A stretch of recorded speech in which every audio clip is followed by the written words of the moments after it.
when we look at Danebury, we can see it as a layering of hexagons, but they're special hexagons because they're hexagons with circles in the middle. And in our society, the hexagon with the circle in the middle is the nut. And the nut in the world is one of the crucial elements holding everything together. The nut and the bolt are part of everything which is familiar to us. Toys, motor cars, furniture, aeroplanes, washing machines, all depend on the hexagon with the circle in the middle.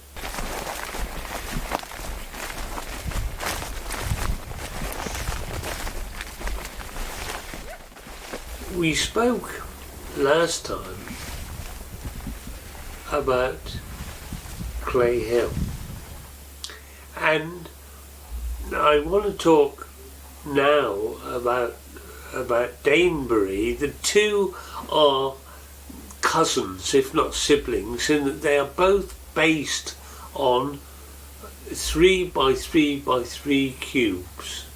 And what is interesting in this particular case of Danebury is that the 3 by 3 by 3 cube shown in isometric projection, which means its external form is a hexagon, is that it is framed very specifically in not only a big circle, but a circle which has around its periphery 6 semicircles and 12 tiny circles.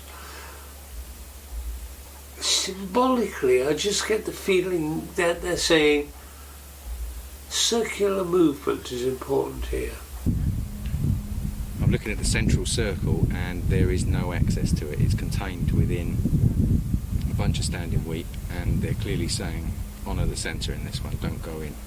Someone's going to, of course, but at this stage it's pristine and clean.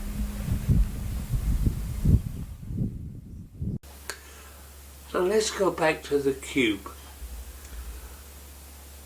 This diagram shows the breakdown of the formation into 3 by 3 by 3, and not only does this formation refer to the circular, it also refers to the square, but in a curious way it's also coming back repeatedly to the triangular. This diagram shows how the circle makers once again return to their old favourite Euclid's second theorem. If the hexagonal form is enclosed tightly within a circle shown here as red, as blue, and an equilateral triangle is placed within that circle, then the triangle contains a second circle, which by definition is exactly half the diameter of the first one. Oh, we're walking through one of the kind of semicircles here, and just the lay just looks lovely as ever. We've got a straight path coming towards me that runs along these thin lines that delineate the hexagons. Here's one of the kind of semicircles that implies a circle. And just when you look at the lay, it comes along and light water tumbles beautifully across and just gives a feeling of flow.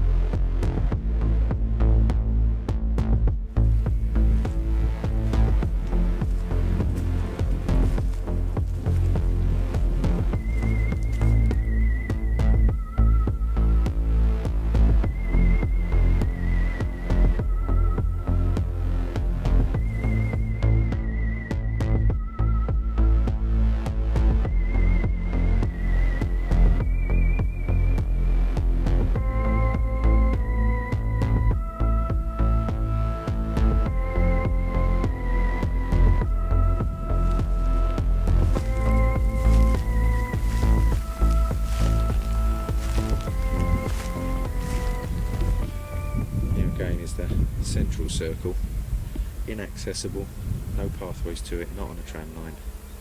Clearly we're being told on this one to honour the centre.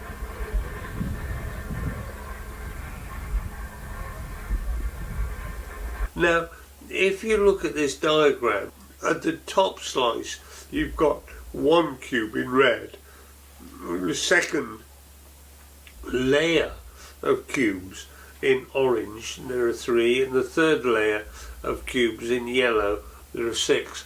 And this relates very specifically to the 1, 3, 6, 10, 15 build-up of three-dimensional triangles. Now, this makes a tetrahedron. What we have here is a tetrahedron constructed of spheres. And reading down from the point, layer 1 is a single ball, layer 2 is 3, layer 3 is 6, layer 4 is 10, layer 5 is 15. And it's very easy, as you can see, to duplicate this in hexagons, which I've done here. I've built a tetrahedron of hexagons, and initially it is put together in exactly the same way that this formation is put together.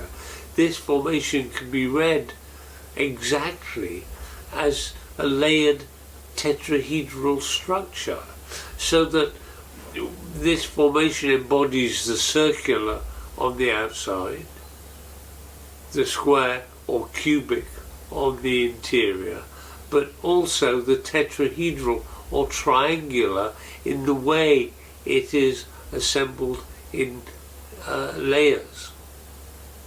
But what is being shown diagrammatically, perhaps, is a nut, a very, very potent symbol of our society. Now, I go briefly to the Archimedean screw. The Archimedean screw is not a spiral, it is a helix. There are very few spiral stairs. They are helical stairs. A spiral increases in diameter. A watch spring is a spiral, but a helix has the same diameter and simply continues along. The Archimedean screw, by turning the handle at the end, lifts water up an axis. And the curious thing about the bolt, the nut and the bolt, is that by turning the bolt, you create an axis into the 4th dimension, an axis involving time and involving movement. So that what this formation says, first of all, is exactly what our previous blog said, and that is that it knocks the simple square along the symbol of mechanical reality, material reality, the world. It knocks it into the 3rd dimension. It makes the square the cube. But what I think Danebury is doing is the inclusion here of the nut as a symbol. And I believe this is emphasized by the very powerful reiteration of circularity in the framing. The nut as a symbol is introduced to relate the turning to another dimension, which has never before, I think, been hinted at in the crop circles. That is, rotation produces another axis, which is an axis into time or the 4th dimension.